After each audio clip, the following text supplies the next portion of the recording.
Have we made it? Hopefully so. If you do hear me, say something in chat. If you don't, I'll find out soon enough. If you're watching this VOD, skip ahead to the timer on the screen. If you're watching it live, hello. Good evening. We'll start in about 4 minutes.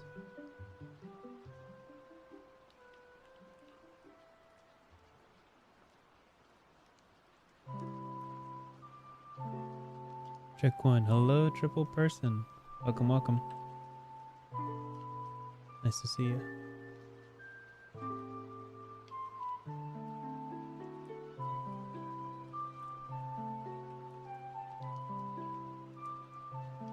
Wow, so many people here. Hello.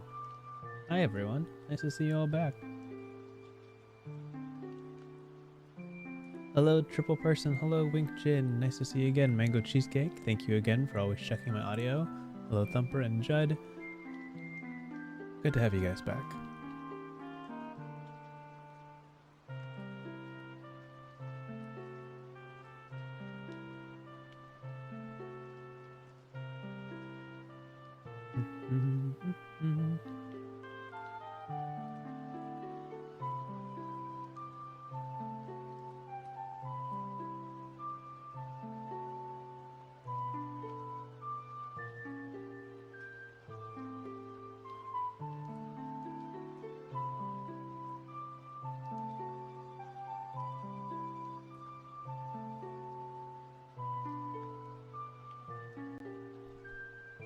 Just gonna make sure things are good in the background.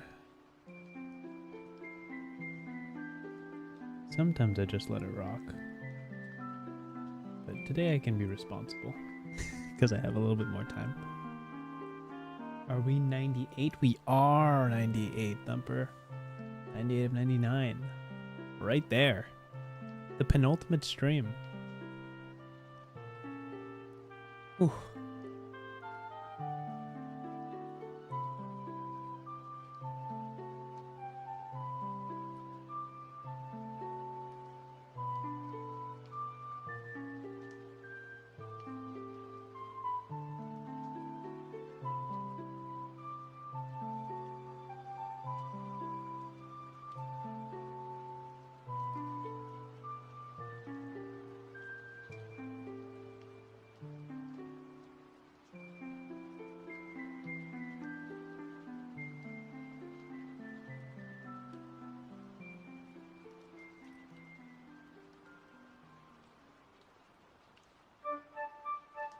We're more than halfway there. We are more than halfway there. Considerably more.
Alrighty dighty, let's get into it.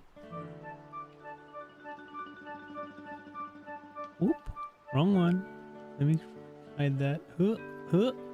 Alright, welcome. I spent 3 minutes prepping all my slides and then now I mess up on the first one. Hi everyone, welcome back to the 99 More live stream where we cover 99 tabletop RPGs. Today is game 98 of 99. I feel like we've been building up for about 2 months now the last 10 games of the 99 More series. So it's getting awfully close to the end. And part of me wants to wax poetic and be very nostalgic about this whole experience. But the truth of the matter is that it really feels like, let me just hide this for a second. It really feels like it's ramping up. It really does. So this live stream was basically a stopover as a commitment for me to continue reading tabletop RPGs without having the intense workload that's required for long form edited videos, which was really stopping me from kind of now 3 years later, now that the series will officially end.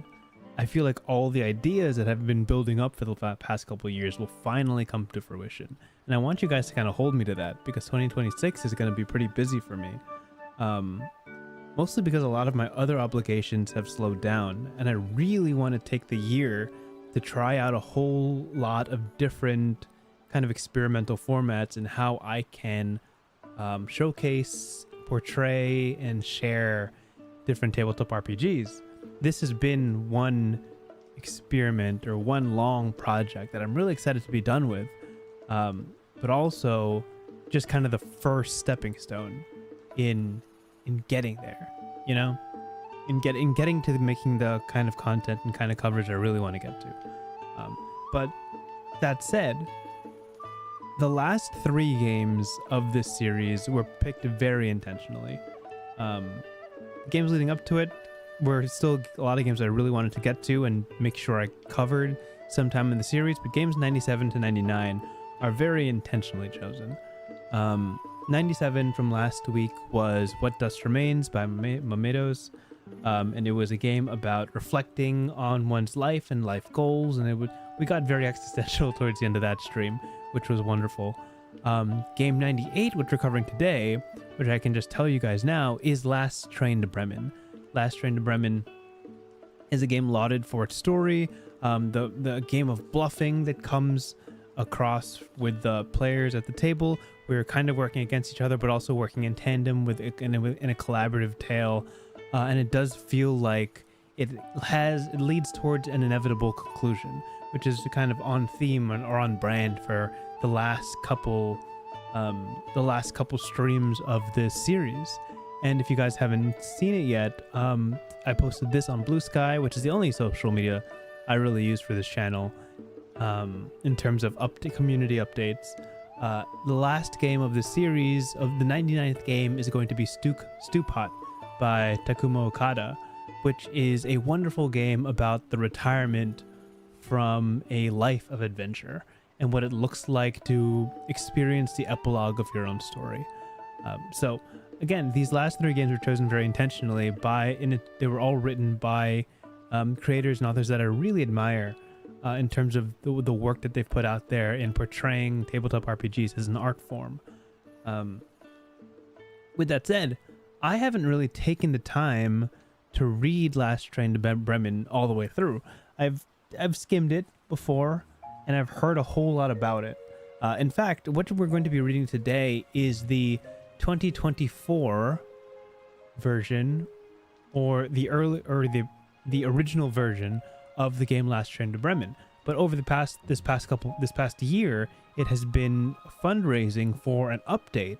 There is a new version of this game, kind of an updated, expanded version with new characters, and I'm assuming new story beats of Last Train to Bremen, hosted by Possum Creek Games, the wonderful people behind games like Wander Home and Sleepaway and Yazeba's Bed and Breakfast, which we covered way back in 2023. So I have high hopes for this. This project is not out yet, which is, I wanted to cover Last Train to Bremen like 20 episodes ago, and I got the okay to do it, but for reasons I'll explain, I simply couldn't. But I'm really excited to get to it and finally include it in this 99 More series. It's a game I've been looking forward to reading for a long time because the premise of the game is something that super duper intrigued me. So, any other updates? Next week is going to be episode 99 on Tuesday, and then on Thursday I'm going to be leaving for PAX Unplugged in Philadelphia, where I'm going to be running this crazy roaming mini game as I do every year of people guessing the names of games, tabletop games, by the covers that I cleverly edit and cover with masking tape. So it's always kind of a little reunion for a bunch of the people that I've been meeting and talking to over the course of the last 3 years and learning all the games in the tabletop space. And it's a way for me to kind of break the ice with a lot of people that I really want to get to meet. So busy week. The work does not end, is basically what I'm saying. Like, the 99th episode is certainly a landmark for me, but it's also just one of many milestones. So, yeah. People have been chatting in chat. Let me just read that before we jump into the game. Wink says, so there's just Icarus for the last stretch. It's about telling the story of the end of your civilization. Ooh, interesting. Yeah, I'll look into that. Just tell me the author of that and I'll dive in. Yeah, with that said, let us start reading Last Train to Bremen. I'm going to show you where to find the game first because it is a little complicated, and we'll get to the game itself. Okay, so you were originally able to find Last Train to Bremen on itch.io. The fastest way I would recommend finding this game is just Googling the name, Last Train to Bremen. Previously, it was on itch.io. Sorry, just clearing my throat. Previously, it was on itch.io, but since they started the backer kit a couple months ago, they removed the download from itch simply because, they're advertising the new version.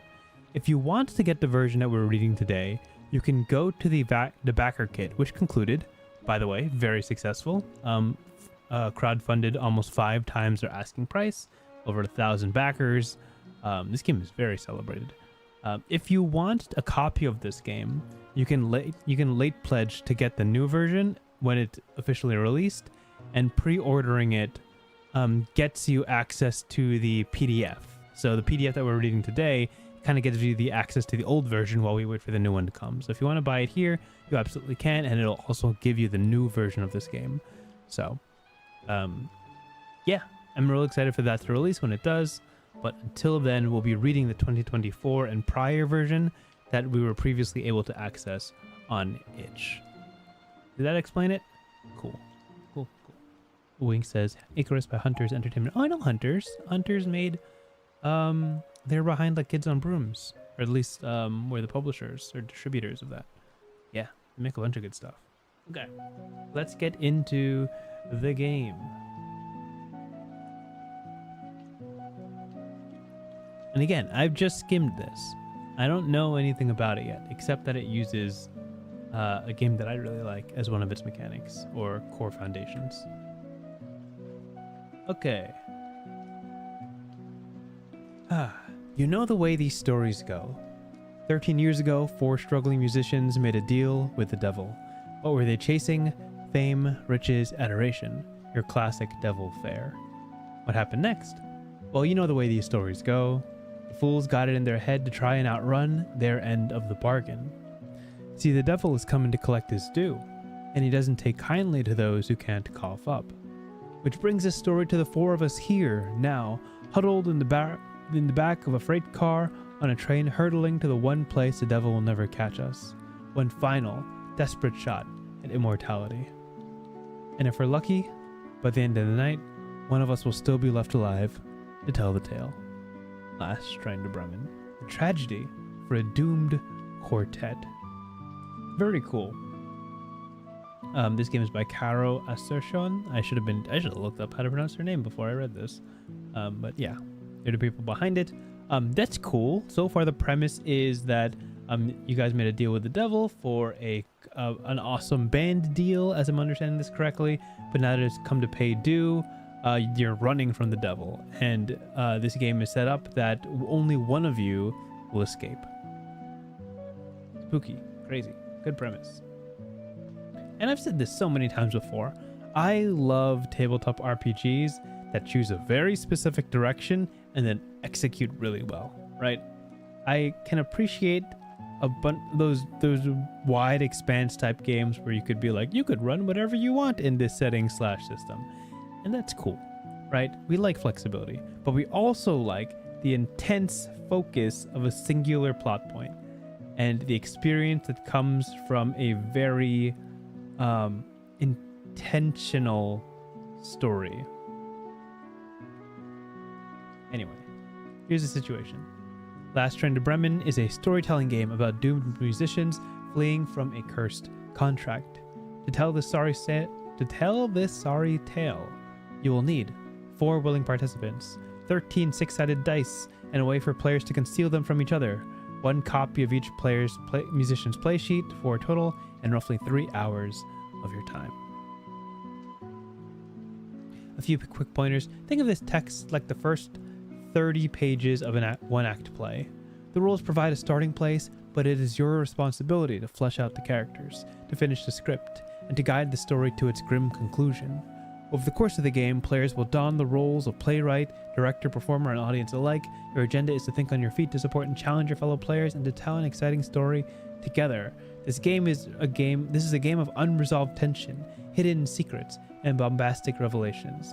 If you want to go in fully unspoiled, don't read too far ahead in this book, and don't read the character sheets until you start playing. Okay, noted. We will not be doing that. You can play this game by reading the rules in order, one section at a time, without a lot of jumping back and forth. Pass the rulebook around the table and take turns reading aloud as you go. 13 is so oddly specific. I don't know why there's 13. If I had to hazard a guess, it would be because every player would get 3 dice, which leads to 12, and then the last die is for tiebreakers? I don't know. Anyway, we'll be reading this in order, and when we feel like we're about to spoil something, we will stop. This game is a little over 30 pages long, 17 spreads, so we'll go from there. Last Train to Bremen, a note on content. This game is a dramatic tragedy about a dysfunctional band of lowlives. These characters are messing with each other and screwing each other over at the same time. The fiction and the rules of the game gesture to following subjects. This stuff. As players, we decide together how we want to explore these topics in a way that everyone will enjoy. Before you begin, discuss any boundaries you may have around these themes. Safety and support tools are good. It's good to bring to the table, including setting a rating, using an X card, naming lines and veils. And these are the class. This is actually a really cool link. The support tools compilation is a great, and the tabletop RPG safety toolkit have a fantastic amount of different support tools you could use, and you just pick the ones that really work for your group. Rule 0, look out for yourself and look out for each other as the game unfolds. Dramatis Personae. Personae. I love that game. Okay, players. Cockerel. Fiddle and PR. The face. Cat. Bass guitar and manager. The brains. Hound. Lead guitar and lyricist. The heart. Mule. Drums. Treasurer.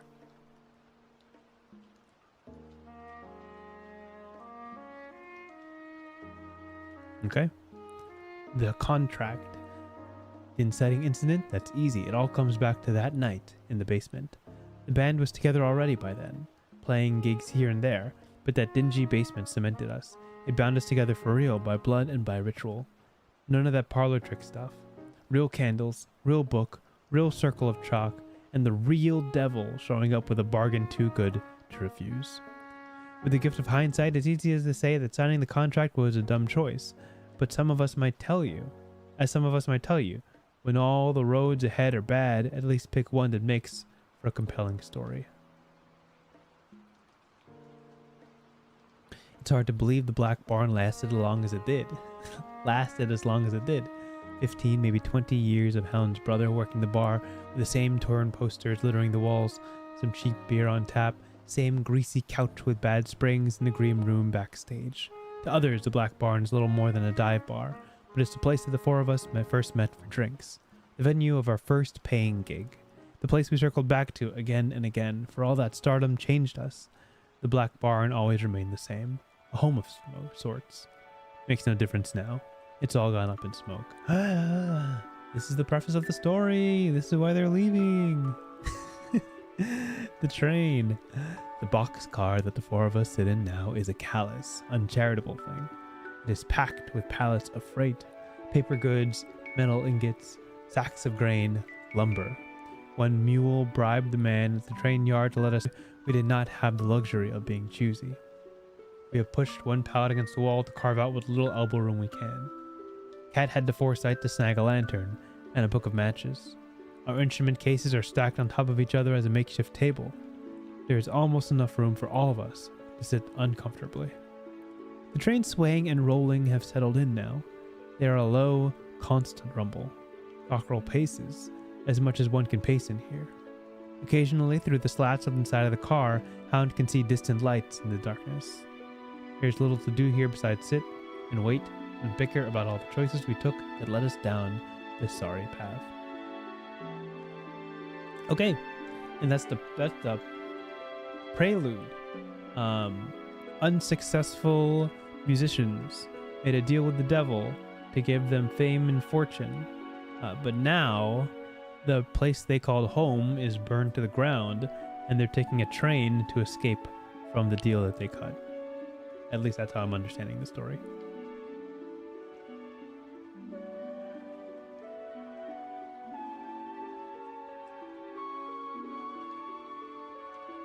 Okay, now this is why I think this game is super cool. I love Liar's Dice. I think this game is so fun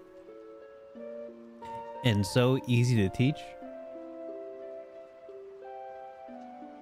I'm a big fan of bluffing games. I grew up on Mafia and Werewolf. Not really like money betting bluffing games, but like games like Town of Salem and all that. I like the mind games of things, and Liar's Dice is the true simplest distillation of that, or one of the simplest. So if this uses a fantastic game as its foundation, I'm probably going to enjoy it. Liar's Dice, for those unfamiliar, is a class of bluffing games where players roll pools of dice and place wagers about the number of dice that share value. It is an old game with many names and many variations. For the purposes of playing Last Train to Bremen, the instructions are as follows. Each player starts with a hand of 3 dice. Each player starts with a hand of 3 dice. Everyone rolls, concealing their dice from the other players. The player who leads the round wagers that, of all the dice on the table, a given quantity share a particular face value. For example, 3 2s. Going around the table, the next player must raise by making a higher call, either the same quantity of dice with a higher face value, or a higher quantity of dice with any single face value. So, for example, first person goes, I think that there are 2 dice on the table with the face number of 3. Next player has to call or raise it. If they want to raise it, they would go 2 dice with the face value of 4, or 2 dice with the face value of 6. Or you can raise it from that and say 3 dice with the face value of 2, and so on and so forth, until someone says a number that is too high to believe. You can increase by as much as you want.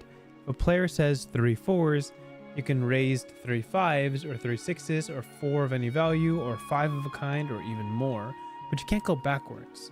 If someone calls 3 1s, you can't go back down to 2 dice.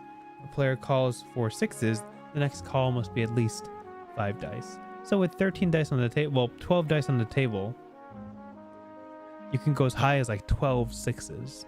And that's crazy, right?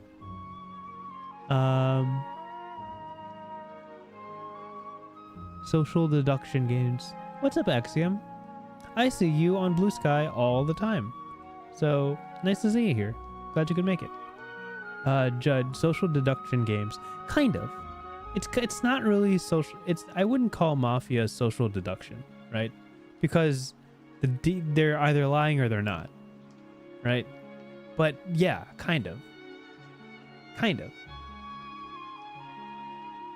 I think just bluffing games is how I would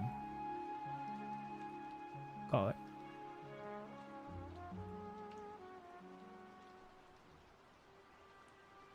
Is this a liar's dice? Yes, it is. Look, I'm just gonna pan to it, Axiom. Yeah, absolutely. This is a game entirely based on liar's dice, which is very fun. Yeah, so I think social deduction is kind of like Jubentia type games, Puzzle Room.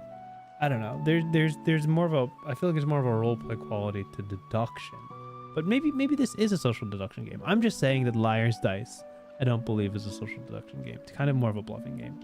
But maybe liar's dice plus these rules in this game make it a social deduction game. But yeah. So again, once someone makes a call that you think is too high to be unbelievable, so someone says like 8 4s, right? And that's way too high, right? That's crazy. At any point, any player may challenge a current call. When someone issues a challenge, all players reveal their hands and put forward any dice which match the current wager. The challenger counts up the dice in play. If the defender meets or exceeds the call that they made, they win. The challenger loses a die. If the defender comes up short, the challenger wins the round. The defender loses a die. When you lose a die, discard it from your hand, decreasing the total number of dice in play. Oh, here's the 13th die, what we were wondering about. Wild values. The final die in the center of the table is the devil's die. At the start of a round, the leading player rolls the devil's die on the open. The resulting value is wild, and any dice that share this value, including the devil's die itself, are included in the final count. Whoa! Crazy. However, if any player calls the value on the devil's die while wagering, that value stops being wild for the rest of the round. In this case, do not put forward any wild dice during the final count. If any player calls the value on the devil's die while wagering, that value stops being wild for the rest of the round. Interesting. Okay. So for example, right, if you roll the devil's die and it lands on 1s, right, then 1s are considered wild, which means they can be hypothetically any number. So if you say 7 6s, what you really mean in this round is a combination of the 6s and the 1s total up to 7 or higher, right? That's the concept.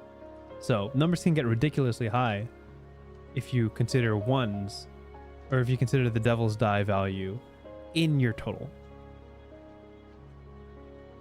After a round ends, the winner of the round makes the opening call during the next round, continue until all players, save one, have been eliminated. So that's the core of liar's dice. There's one person at the end. Eventually everyone runs out of dice and we get there. Liar's dice. Examples in action. And this is just an example. I don't think I'm going to read this, but yeah, actually we can. Let's do this. Okay. Each roll their hand and the devil's die starts with a wild value of 3. So all 3s are counted in the full total of what you're looking for. Fox leads with a modest bet of 2 4s. Next raise must be 2 5s or 2 6s, or 3 dice of any number. It's because you have to raise the face value, or you have to raise the number of dice. Crow decides to raise to 2 6s. Fox raises to 3 2s. Crow raises to 3 6s. Fox raises to 4 2s. Crow raises to 4 6s, which is crazy. Fox challenges, both players reveal their hands. 3s are wild, so the players count up all 3s and 6s combined, and that equals 5. In this situation, because Fox challenged and lost, Fox loses the die. That's Liar's game in a nutshell. Yeah.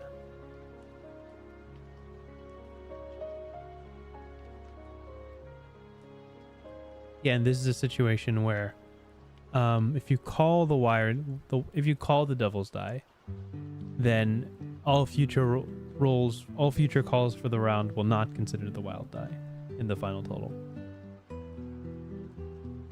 I wonder why this rule is in place. That's an interesting rule. I don't know how it works in the balance aspect.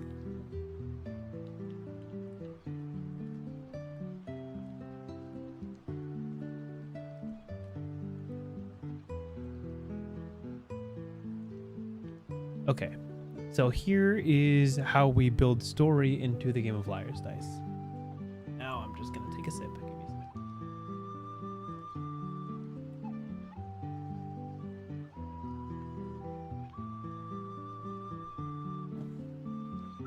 Okay.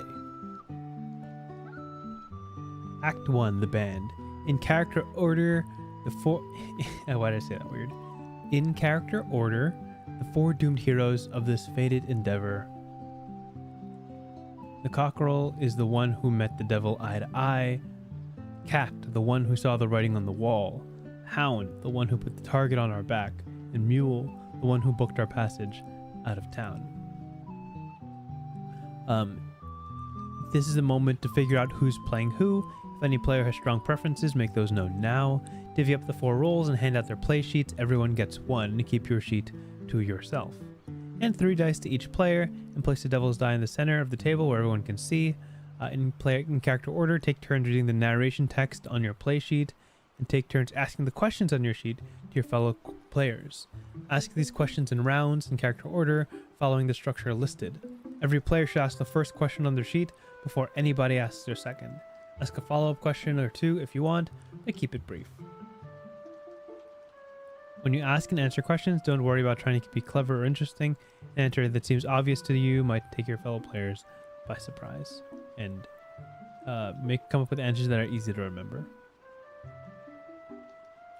So this is kind of like a community character creation type moment. Everyone is locked into a specific animal, but you can build on kind of your story together through these prompt questions.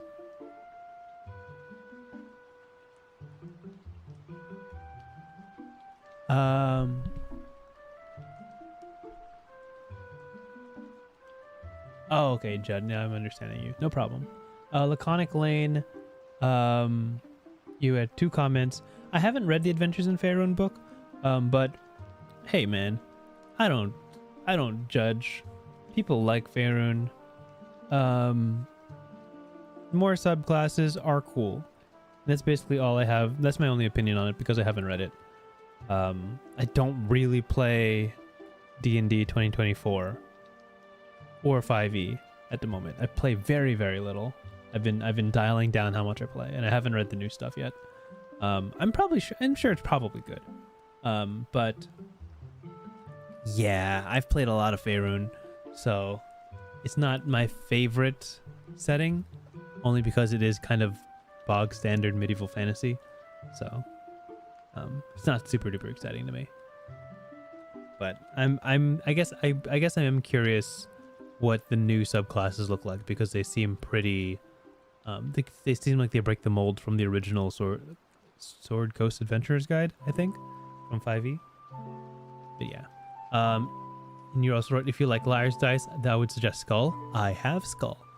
I bring Skull to parties because it's like Liar's Dice without the stigma of using dice. It's very fun, and you can play it with even younger people, like teenagers and stuff, and it's pretty easy to pick up. So absolutely. Okay.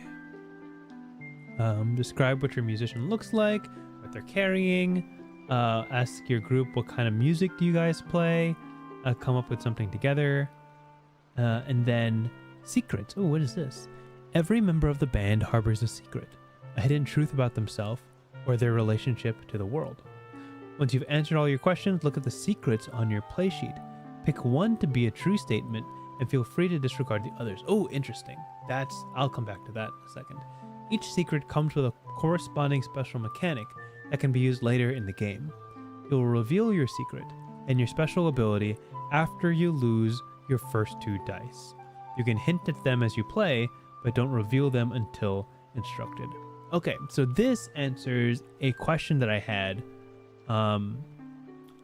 quietly to myself just a moment ago. So Earlier they said, hey, don't look at the play sheets in advance. You know, don't study everybody's play sheet because there's confidential information that will come up later in the game, right? So I was like, what does that look like? And then they started talking about secrets, and secrets are cool, right? Secrets are like hidden abilities that your character has when they're pushed to the brink, which I think is neat, which I think is super neat. But then I thought, okay, so if you play once and you play a certain animal and you know all their secrets and you know their secret, where's the replay value, right? Where's the surprise if you want to play it again and you want to play a different animal?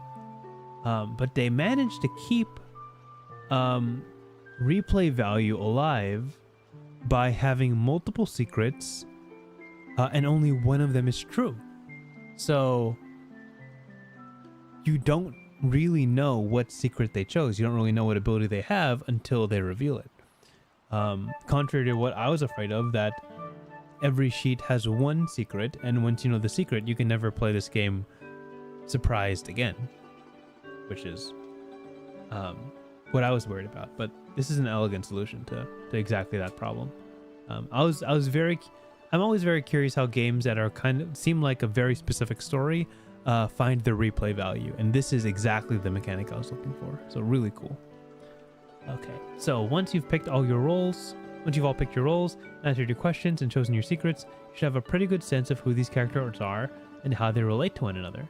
Now is a great moment to take a breather and grab some refreshments before you dive into what comes next. Cool. I'm gonna take a sip.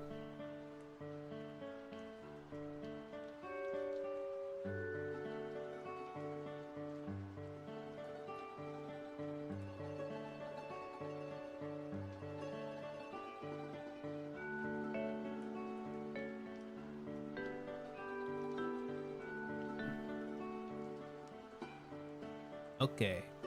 Act 2, the boxcar. Whoever most recently rode a train leads the first hand of liar's dice. Ooh, that would be me like every day of the week. Because I commute to work. Play until someone loses a die. Every time a player loses a die, narrate a memory between the challenger and the defender. Ooh, how fun. Memories are flashbacks. Moments between band members back when things were good, or at least better than they are now. A player giving up a die takes control of the scene. Use the prompts on your sheet that correspond to the die you're losing. Use either or both prompts to narrate a scene between the challenging and defending characters. Describe what you said, what you did, and how this moment changed your relationship forever. Okay, so they've added a role-playing aspect to the game Liar's Dice by making every lost dice, basically every time you lose a round, you role-play or narrate a scene with the character that forced you to lose that die. In the fiction, this would be manifested by an accusation or a backstabbing. How does one player lose their advantage in the situation? How do they lose their footing or their leverage? What does that look like in the fiction? It says here, when you narrate a memory, you're in full control. Other players might chime in with flavor or snide comments. You can even ask them for suggestions if you want, but you have the final say. This is your memory the way you remember it. Keep memories short, 2 to 3 minutes tops. Don't linger in sentimentality, cut straight to the juiciest piece of the action, and cut away as soon as you've learned something new. Alex, oh, you missed it. So, Axiom, are the players trying to get to Bremen, or are they trying to solve some kind of mystery? You missed the beginning, so I can explain that right away.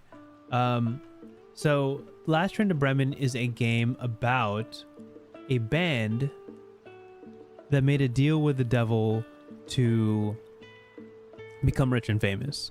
But now that the payment is due and the devil is coming to collect, the band members are running away to the last safe place.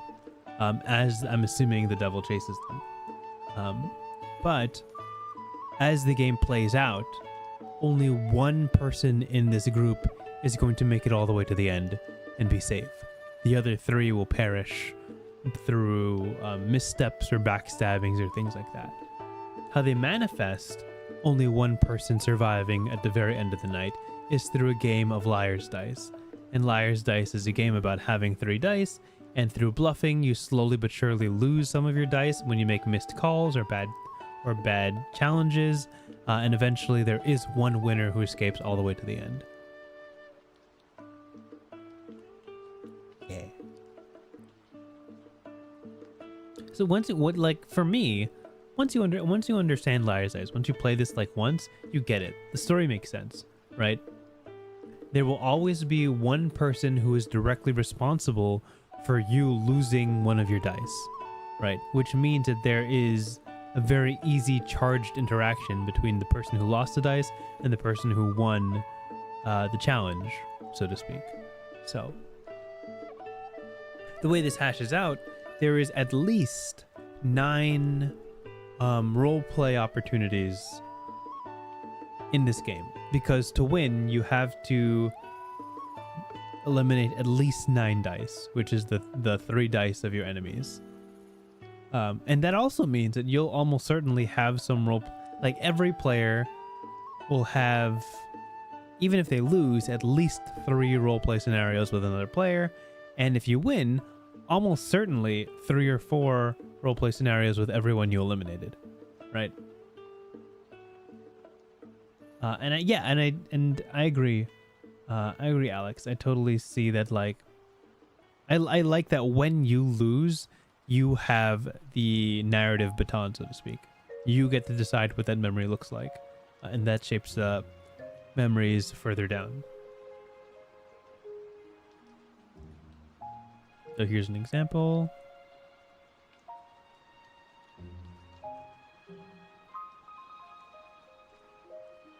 After you keep your memory short, it says after you said your piece, your partner may chime in with a brief rebuttal, 2 or 3 sentences to shed light on that memory from their point of view.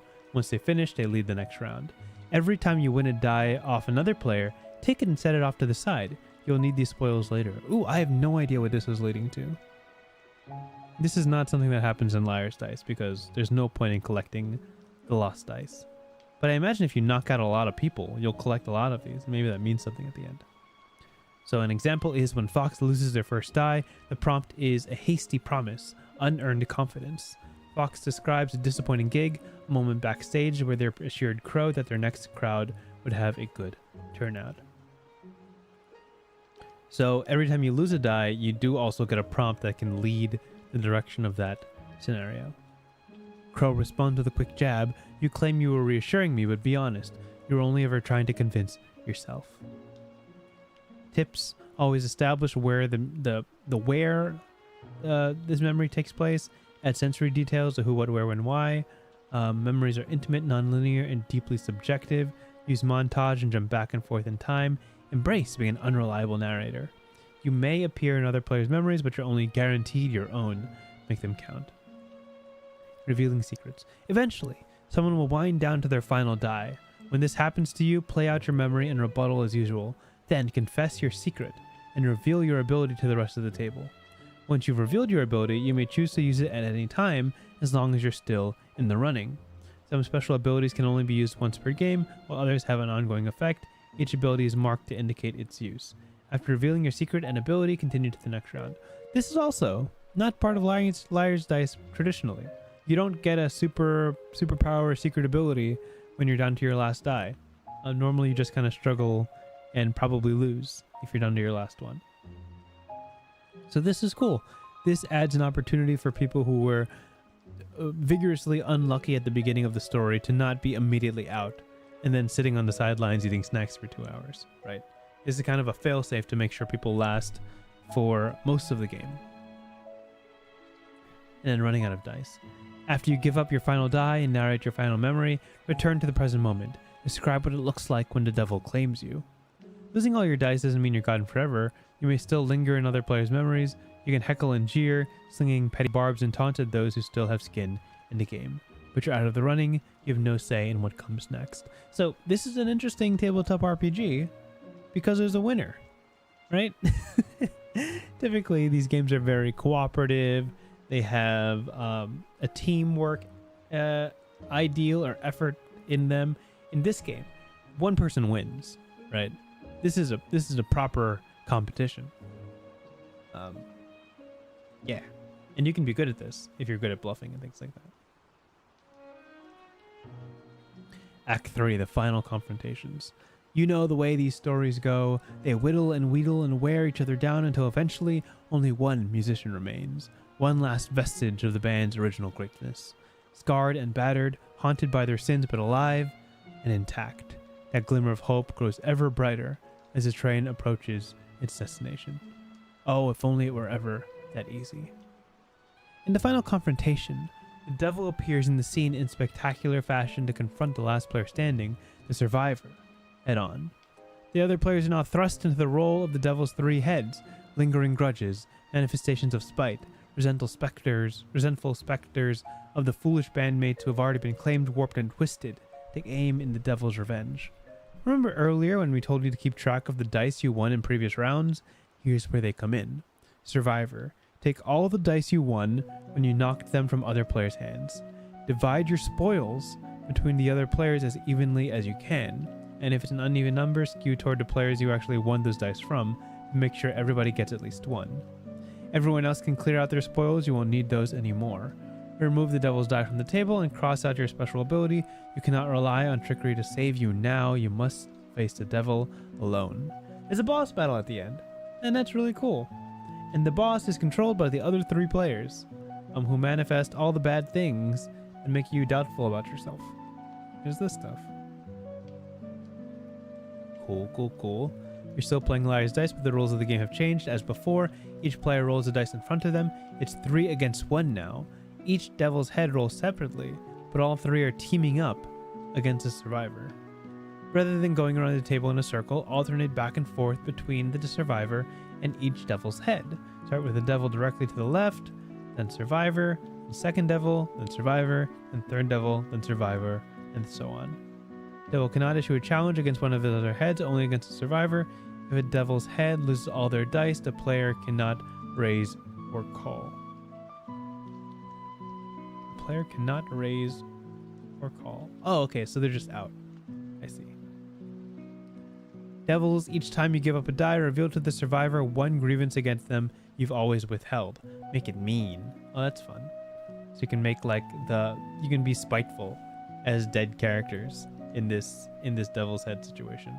Survivor, each time you give up a die, slip in one final scathing little dig at the rest of the band. Make it petty. Hey, this is fun. I like this energy because it's like, yeah, I know this was a bad deal, but I'm gonna survive regardless of what you want, and you won't drag me down with you, right? So it's not sunshine and rainbows. Oh, you made it out, congratulations. No, it's like you made it out at the price of me, right? So cool mechanic. The end. Survivor, if you knock out all the other players' dice, you beat the devil fair and square for real this time. This describe what it looks like when you banish him for good. If the devil knocks out all your remaining dice, he takes of you precisely what he came for, and the last thing you see before you are claimed. Going around the table, name what still remains in this fright car. Hello, Emma. Welcome. Thank you for subscribing. He takes of you precisely what you came for. And the last thing you see before you are claimed. Going around the table, name what still remains in this fright car. After this, the game is over. Awesome. Cool. All the hidden information is listed on the right side of the spread. If you want to avoid spoilers, skip past these seats and exercise caution as you read through them. Okay, so that is all of the viewable game without doing spoilers. Can I see just a little bit? Yeah, so there's some backstory here. I'm not going to dive into it. So that is Last Train to Bremen. This is absolutely a game I can see just you pick up one day. You and your friends have a spare afternoon. You just run this for 3 hours and call it a day. This is a cool game. I love Liar's Dice as a concept. I like bluffing games. I think this is in fact a game of skill rather than just chance, although there is a lot of chance involved in it. And they managed to turn this game into a role-playing game with 4 unique, distinct characters in the story. I do know that the expansion of this game, that will be released probably next year by Possum Creek Games, has more possible characters. So it's not just these 4. I'm pretty sure there's at least 2 more. So that's really exciting. I wish I could have covered the new version on the stream, but it's not out yet. What can you do? Again, if you want this game early, you can go to Backer Kit and late pledge to the new version, which will give you the old version as well. And yeah, I like this. It's a nice little change of pace to what we usually cover, which is usually very team oriented. If it's a multiplayer game, this is very explicitly combative. You are supposed to be snarky and butt heads with your friends, because that's the tone of the story, right? That's the story that we're telling here. It's for people who desperately want to live and survive and know that they have to throw their friends under the bus to make it, right? It's very much intended to be a tragedy for all intents and purposes. And the cool boss mechanic at the end makes sure that everyone's playing until the very end of this game. There's also the comeback mechanic in the revealed secrets on your last die, and a bunch of these memories are bound to be really cool, depending on what kind of secrets you guys cooked up together. I mean, what kind of character details you guys cooked up together at the very beginning. A self-contained game with a very poignant, how do you say that word? Poignant story, and I really like it. So I'm glad I finally got a chance to read it. If you guys want to check this game out, again, you can find it at multiple places. You cannot find it on itch.io, but itch.io will have a link to the backer kit where you can find it. You can get it here if you late pledge, which will get you the old version that we just read and the new version that releases next year. It looks like it's releasing in March, which is super cool. Again, this game is by Caro Assertion. I don't know how to say their name exactly, but thank you for a wonderful game. Thank you for Possum Creek Games for just managing to back this and make it even more beautiful than it already is. And with that said, we've completed game 98 of 99. Next week, we are celebrating the final live stream D&D GM reads for the first time, Stewpot, which is a game about a retired adventurer and the trials that come through that. I hope you guys are able to tune in. I'm so thankful for all of you. All the names in chat I recognize from previous streams, previous weeks, even from Blue Sky, where I've been posting since the top of this year. Yeah, I mean, I know all of you guys by name, so I'm very thankful. I don't know next time I'm going to stream or next time I'll be able to talk to you guys directly live like this. I think I have one more stream planned for this year, which is just a game that Cross Paths wanted me to cover like months ago. So I'll knock that out when I find a chance in my schedule. But very truly, this is just the start of what I'm hoping to be a very productive 2026. A very experimental one for sure. There will be content I release that I will regret for sure, but all in the effort to find the best way to showcase all this wonderful art that I believe people should know about. So, thank you. Alex says, time to marathon all the episodes until next week. Do not marathon 98 hours. Actually, that seems pretty doable. Not in a week. Can't marathon it in a week. That'd be crazy. Also, I wouldn't want to marathon all 99 episodes because some weeks I'm just not there. As in, I'm so out of it. There's some weeks where I'm so exhausted, you can hear it in my voice that I just kind of collapse 20 minutes in. There's some bad episodes in that mix, but mostly good. Anyway, see you next week. Next week is Stewpot. I'm excited by Takuma Okada. See you then. Bye-bye. Have a good night. Stay frosty.